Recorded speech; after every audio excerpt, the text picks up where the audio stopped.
वंदे मातरम। आपातकाल भारतीय लोकतंत्र का वह काला अध्याय जिसे आज की पीढ़ी शायद ही जानती हो। 25 जून 1975 को यानी आज ही के दिन भारत के अंदर लोकतंत्र की हत्या करके गला घोटकर वह संविधान की धज्जियां उड़ाते हुए तत्कालीन प्रधानमंत्री ने इंदिरा गांधी ने देश के अंदर आपातकाल लगाया था। यह विषय और जानकारी आप सभी के लिए व आपके परिचितों के लिए बहुत महत्वपूर्ण होने वाली है। इसलिए जो वीडियो पर आ चुके हैं उनसे आग्रह है वीडियो को अंत तक पूरे विस्तार से ध्यानपूर्वक देखें और जो आपके मित्र हैं उन तक भी यह वीडियो और जानकारी साझा करें ताकि वह भी इस विषय को, इस जानकारी को जान पाए। तो मित्रों, भारत माता की जय बोलते हुए आज का विषय और जानकारी हम प्रारंभ करते हैं। जो राहुल गांधी और कांग्रेस पार्टी इस वर्ष के लोकसभा चुनाव के समय पर और अभी वर्तमान में पूरे समय पर संविधान को हाथ में लेकर बार बार ये कहते रहते हैं कि संविधान खतरे में, संविधान खतरे में, लोकतंत्र खतरे में है। उसी राहुल गांधी दी और कांग्रेस पार्टी की प्रधानमंत्री, राहुल गांधी की दादी और कांग्रेस पार्टी की प्रधानमंत्री इंदिरा गांधी ने 21 माह के लिए लोकतंत्र और संविधान को समाप्त कर दिया था। 1971 के चुनाव में गरीबी हटाओ का नारा देकर प्रचंड बहुमत के साथ में इंदिरा गांधी प्रधानमंत्री बनकर देश की सत्ता में आई थी। हालांकि यह विषय अलग है कि देश में 60 वर्ष तक शासन करने के बाद भी इंदिरा गांधी, उनका परिवार और उनकी पार्टी ने 60 वर्षों तक शासन करने के बाद भी आज तक भी कांग्रेस पार्टी, राहुल गांधी और प्रियंका गांधी गरीबी हटाओ का नारा देते रहते हैं। इंदिरा गांधी चुनाव तो जीत गई थी लेकिन उनके खिलाफ उनके विरोधी उम्मीदवार राजनारायण ने इलाहाबाद हाई कोर्ट में एक याचिका दायर की थी जिसमें उन्होंने उनके ऊपर भ्रष्टाचार के आरोप लगाए थे। राजनारायण ने इंदिरा गांधी के ऊपर 6 आरोप लगाए थे। उसमें से पहला आरोप है कि इंदिरा गांधी ने एक सरकारी कर्मचारी व उनके निजी सचिव यशपाल कपूर को इलेक्शन एजेंट बनाया था। दूसरा आरोप था रायबरेली से चुनाव लड़ने के लिए स्वामी अद्वैतानंद को पैसे दिए गए ताकि वह राजनारायण के वोट काट सके। प्रचार के लिए वायुसेना के विमानों का दुरुपयोग। चौथा आरोप था इलाहाबाद के डीएम व एसपी का उपयोग चुनाव जीतने के लिए किया गया जो कि गैर कानूनी है। पांचवा जो आरोप था वो ये था कि मतदाताओं को लुभाने के लिए शराब, कंबल व पैसे बांटे गए जो कि गैर कानूनी है। छठा जो आरोप था वह यह था कि चुनाव जीतने के लिए निर्धारित सीमा से अधिक पैसे खर्च किए गए। 12 जून 1975 को जस्टिस जगमोहन सिन्हा ने फैसला सुनाते हुए इंदिरा गांधी को सरकारी मशीनरी के दुरुपयोग का दोषी घोषित किया और 6 वर्ष तक उनके चुनाव लड़ने पर रोक लगाते हुए उनके निर्वाचन को रद्द कर दिया। न्यायालय के फैसले के बाद में इंदिरा गांधी को पीएम पद छोड़ना था। उस समय पर इंदिरा गांधी अगर न्यायालय के फैसले को मानती तो स्वयं प्रधानमंत्री पद को त्याग कर कांग्रेस पार्टी के किसी अन्य नेता को प्रधानमंत्री बनवा सकती थी, लेकिन न्यायालय, संविधान व लोकतंत्र को नहीं मानने वाली इंदिरा गांधी ने वह सत्ता की भूखी अपने परिवार के नियंत्रण में सत्ता को रखने वाली इंदिरा गांधी ने देश के अंदर आधी रात को आपातकाल लगाने का निर्णय लिया और आधी रात को आपातकाल लगा दिया। 26 जून को जब मंत्रियों की बैठक बुलाई गई तब उनके मंत्रिमंडल को लगा कि इंदिरा जी ने पीएम पद छोड़ने का निर्णय ले लिया हो, लेकिन वह सभी भी जब चौंक गए जब उन्हें आपातकाल के निर्णय के बारे में बताया गया। वह बैठक जो बुलाई गई थी वह मंत्रियों से चर्चा के लिए नहीं अपितु उनको केवल जानकारी देने के लिए कि आपातकाल देश में लगा दिया गया है। मित्रों, हम बात करें तो आपातकाल, इस आपातकाल के दोषी कौन? इस आपातकाल के 3 लोग दोषी है। पहले नंबर पर हम बात करें तो स्वयं इंदिरा गांधी, जिन्होंने स्वयं को प्रधानमंत्री बनाए रखने के लिए, सत्ता पर अपना नियंत्रण बनाए रखने के लिए देश के अंदर आपातकाल लगाया।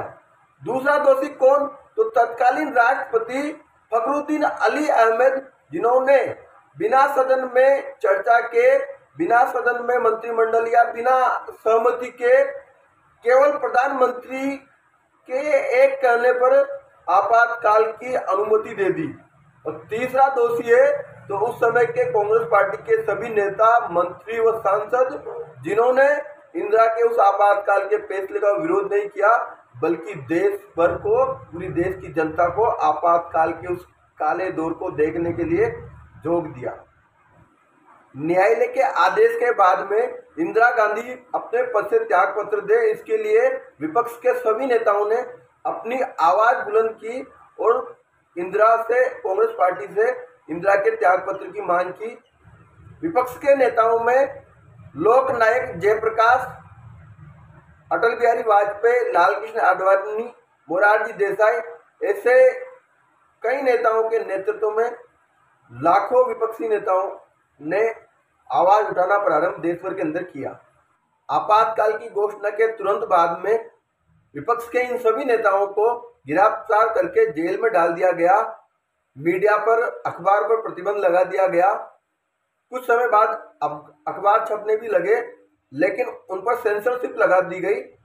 अखबारों के कार्यालयों पर सेंसर अधिकारी नियुक्त कर दिए और अखबार में क्या छपना है यह सरकार तय करेगी।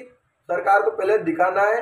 सरकार के विरुद्ध में, आपातकाल के विरुद्ध में अखबार में कुछ तो नहीं छापा गया, ये संतुष्टि या पुष्टि होने के बाद ही अखबार को छापने की अनुमति दी जाती थी।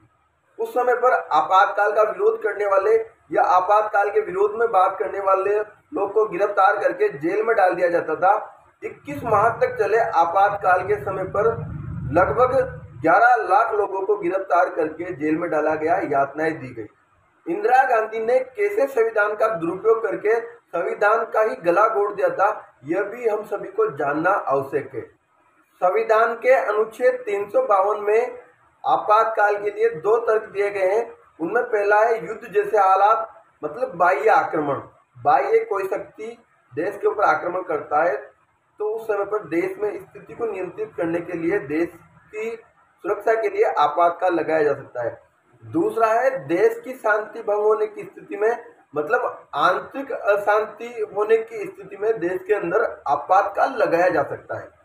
संविधान में दिए गए इन 2 तर्क के आधार पर देश के अंदर आपातकाल लगाया जा सकता है। 1975 में आंतरिक अशांति के तर्क को देकर ही देश के अंदर आपातकाल लगाया गया था। आपातकाल लागू होने के बाद में संसद के प्रत्येक सदन में उसे रखा जाता है। वहां पर विरोध नहीं होने पर आपातकाल को 6 माह के लिए बढ़ाया जा सकता है। 1975 में लगे आपातकाल को 21 माह के लिए, मतलब 4 बार बढ़ाया गया, वह भी बिना संसद के किसी सदन में रखे और उसे अनुमति मिलती ही रही।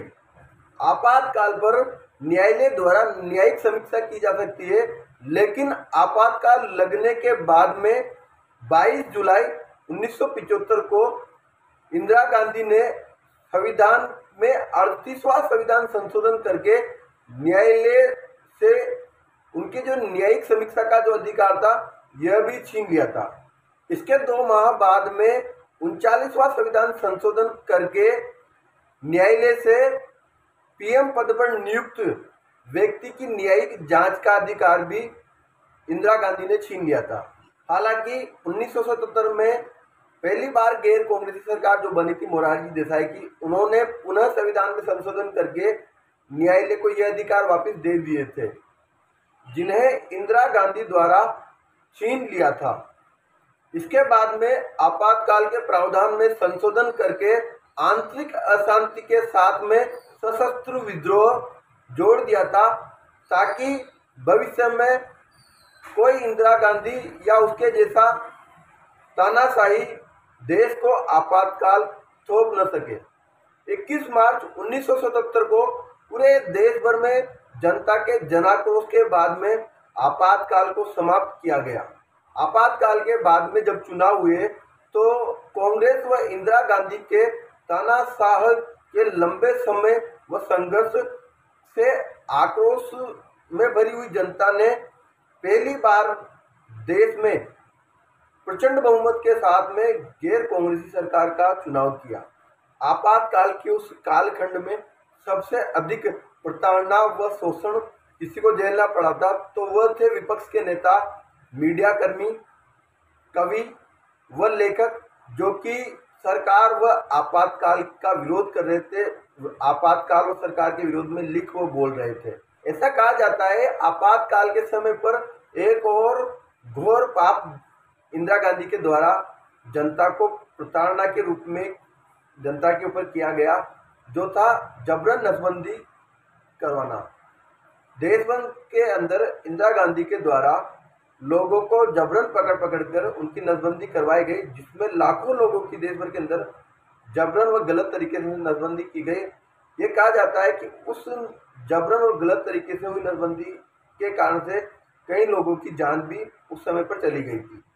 तो ये था उस समय पर आपातकाल का एक पूरा काला कालखंड, जिसमें जनता को त्रस्त कर दिया गया, देश के लोकतंत्र को समाप्त कर दिया गया, उसका गला घोट दिया गया, संविधान की धज्जियां उड़ाई गई। बाबा साहब डॉक्टर भीमराव अंबेडकर जी का जो संविधान था, जिसे आज राहुल गांधी हाथ में लेकर कहता है कि हम संविधान की रक्षा करेंगे, संविधान खतरे में, उसी संविधान को केवल एक सामान्य पुस्तक बना दिया गया था और कुछ संविधान का मोल उस समय पर बचा नहीं था।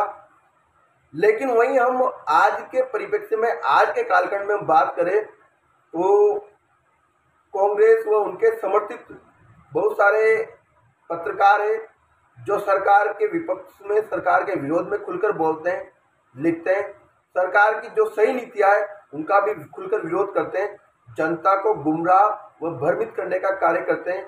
कई ऐसे कवि, लेखक व राइटर हैं जो सरकार की नीतियों के विरोध में खुलकर लिखते हैं और बोलते हैं, कविताएं अपनी बोलते रहते हैं, बनाते हैं। ऐसे ही सोशल मीडिया का आज का दौर है, इसमें कंटेंट क्रिएटर भी खुलकर सरकार के विरोध में बोलते हैं, लेकिन किसी एक व्यक्ति के ऊपर भी प्रतिबंध कभी लगाया नहीं गया है, उनका विरोध नहीं किया गया है। अभी हाल ही में हम बात करें तो पूरे देश भर के अंदर लोकसभा चुनाव से पहले से लेकर अभी तक ऐसा वातावरण कांग्रेस और उनके समर्थित लोगों के द्वारा बनाया जाता रहा है कि जैसे मानो देश के अंदर तानाशाह वातावरण है। एक जर्मन शेफर्ड डॉग ने एक वीडियो बनाई थी, द डिक्टेटर, उसमें पूरा ऐसा काल्पनिक रूप से बातें बना कर दिखाई गई थी कि देश में तानाशाह है, लेकिन वास्तविक डिक्टेटरशिप क्या है, वास्तविक तानाशाह क्या है, तो हम उस आपातकाल के दौर को, इंदिरा गांधी के रवैये को देख सकते हैं, समझ सकते हैं। मित्रों, आज देश पूर्ण रूप से सही हाथों में, देश में संविधान, देश का लोकतंत्र व कानून व्यवस्था सही ढंग से कार्य कर रहे हैं। देश के अंदर जनता, गरीब, युवा, महिला, बेरोजगार, पिछड़ा सभी वर्गों के लिए सही नीति बनाकर कार्य किया जा रहा है। लेकिन सत्ता के मोह में त्रस्त कांग्रेस और नकली गांधी परिवार, जो इंदिरा गांधी के वंशज आज तक है, उनको सत्ता के भोगने की आदत पड़ी हुई है, तो वह देश को गुमराह करने का कार्य करते रहते हैं। राहुल गांधी आजकल जहां भी जाते हैं, छोटे संविधान की एक प्रति लेकर जाते हैं, कहते हैं संविधान खतरा में है, हम संविधान की रक्षा करेंगे। अरे भाई, आपके पूर्वज, आपकी दादी ने अपने जो शक्तियां थी, अपने जो पद था, उसका दुरुपयोग करके जब न्यायालय ने उन्हें दोषी पाया था, उस समय पर उन्होंने न्यायालय और संविधान, लोकतंत्र की धज्जियां उड़ाकर देश को आपातकाल थोपने का, देश के आपको आपातकाल देने का कार्य किया था। जो इंदिरा गांधी ने किया था वही आज उनके वंशज, उनके पोते पोती कर रहे हैं। देश के अंदर न्यायालय कोई निर्णय सुनाता है, लेकिन ये उसको मानते नहीं है। अभी हाल ही में भ्रष्टाचार, शराब घोटाले में, शराब नीति में घोटाले में दोषी पाए गए आम आदमी पार्टी के नेता, मुख्यमंत्री अरविंद केजरीवाल सहित अन्य नेताओं को गिरफ्तार किया गया, उनके ऊपर जांच चल रही है और वो लोग जेल में हैं। तो वो उसका आरोप मोदी जी के ऊपर लगाते हैं कि मोदी जी अपने विरोधी नेताओं को जेल में डाल रहे हैं। मित्रों, इस बात को समझने की आवश्यकता है, मोदी जी ने किसी को जेल में नहीं डाला। हम सब पढ़े लिखे जानकार लोग हैं, तो हम बार बार देखते हैं कि न्यायालय ने सुनवाई की, न्यायालय ने अरविंद केजरीवाल की जमानत याचिका को रद्द की। तो कौन कर रहा है? न्यायालय कर रहा है। कौन सा न्यायालय? जिस न्यायालय की बात को इंदिरा गांधी ने मानने से इनकार कर दिया। इंदिरा गांधी अगर न्यायालय को, लोकतंत्र को और देश के संविधान को मानती, तो उस समय पर कांग्रेस पार्टी से किसी अन्य नेता को देश का प्रधानमंत्री बनाकर देश में लोकतंत्र को, संविधान को और न्यायालय की न्यायिक प्रक्रिया को कायम रख सकती थी, बरकरार रख सकती थी। लेकिन उन्होंने ऐसा नहीं किया, क्योंकि ये कांग्रेस और नकली गांधी परिवार जो है, ये लोग कभी किसी संविधान को, बाबा साहेब डॉक्टर भीमराव अम्बेडकर के संविधान को मानते नहीं है और संविधान को समाप्त करने का कार्य करते हैं। आपातकाल के उस समय पर गलत तरीके से संविधान में संशोधन किया गया, यहां तक कि संविधान की आत्मा जो प्रस्तावना है जिसे कभी परिवर्तित नहीं किया जा सकता, उसमें भी गलत ढंग से बिना संसद के सत्र में उसको प्रस्तुत किए हुए, बिना चर्चा किए हुए उसमें संशोधन किया गया, जो पूर्ण रूप से गलत है। मित्रों, 25 जून 1975 को, आज से 49 वर्ष पूर्व, देश के अंदर इंदिरा गांधी ने जो तानाशाह पूर्वक लोकतंत्र की हत्या की, संविधान का गला घोटने का कार्य जो इंदिरा गांधी ने की, उस विषय को लेकर यह एक विस्तृत जानकारी आपके मध्य में रखने का प्रयास मैंने किया है। उम्मीद है आपको बहुत अच्छा जानकारी लगी होगी। उम्मीद है आने वाले समय पर आप इस जानकारी को अपने अन्य परिचितों को देंगे, जिससे ये कांग्रेस और इनके समर्थित लोग जो देश को भ्रमित और गुमराह करने का कार्य करते हैं, वो नहीं कर सके। इस विषय को पूरा आप अन्य लोगों तक पहुंचाना चाहते हैं तो आपसे यही आग्रह, इस वीडियो को अधिक से अधिक लोगों तक, अपने मित्रों तक शेयर करें, वीडियो को लाइक शेयर करें। और जो लोग चैनल पर नए, उनसे आग्रह है हमारे चैनल को सर्वप्रथम को सब्सक्राइब करें, अपने मित्रों तक शेयर करें, ताकि सत्य से जुड़ी हुई घटनाओं को, सत्य से जुड़ी हुई बातों को आप समय समय पर देखते रहें। वंदे मातरम। भारत माता की जय।